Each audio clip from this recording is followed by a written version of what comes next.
L'égalité des sexes est un état dans lequel les deux sexes reçoivent un traitement égal et ne sont pas discriminés en raison de leur sexe. Dans le cadre de l'égalité des sexes, les deux sexes partagent les mêmes droits civils, ont le même accès aux biens sociaux et aux opportunités, et ont les mêmes obligations. L'idée est que chaque personne se voit accorder les mêmes droits légaux et est considérée par la société comme égale. Aucun des deux sexes n'est moins valorisé.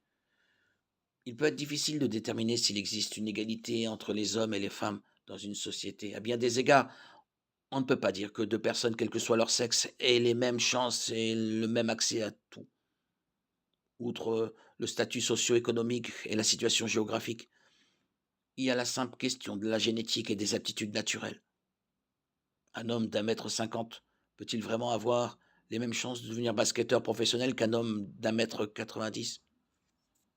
Cela étant dit, il y a encore de nombreuses sociétés dans lesquelles les personnes d'un certain sexe, d'une certaine race, d'une certaine classe, d'un certain âge, d'une certaine religion, sont victimes de discrimination. Si l'égalité stricte est impossible, puisque nous ne sommes pas des robots vivant dans un monde uniforme et que ce qui constitue un niveau raisonnable d'égalité est plutôt subjectif,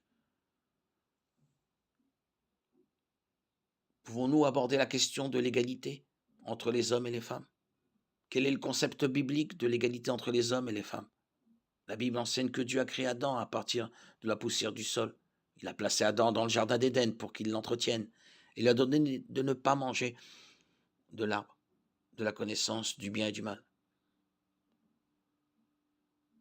Après cet ordre, il lui a ensuite déclaré qu'il n'était pas bon qu'Adam soit seul et qu'il lui ferait une aide convenable. Mais Dieu a d'abord demandé à Adam de nommer les animaux. Nous supposons qu'en observant le défilé des animaux, Adam a vu que chacun d'entre eux avait un autre animal de son espèce alors qu'il n'en avait pas lui. Il n'y avait pas d'aide convenable pour Adam parmi les animaux, en tout cas pas de son espèce. Alors Dieu plongea Adam dans un profond sommeil et forma Ève à partir d'une côte d'Adam. Dieu amena Ève à Adam et l'homme dit, voici cette fois celle qui est faite des mêmes os et de la même chair que moi. On l'appellera femme parce qu'elle a été tirée de l'homme. C'est pourquoi l'homme quittera son père et sa mère et s'attachera à sa femme et ils ne feront qu'un. L'homme et sa femme étaient tous les deux nus et ils n'en avaient pas honte. Genèse 2, 23-25. La Bible fournit également un résumé de la création de l'humanité. Dieu créa l'homme à son image. Il le créa à l'image de Dieu. Il créa l'homme et la femme. Genèse 1, 27. Dieu a créé l'homme et la femme et tous deux sont à son image. Cela donc implique une égalité de valeur.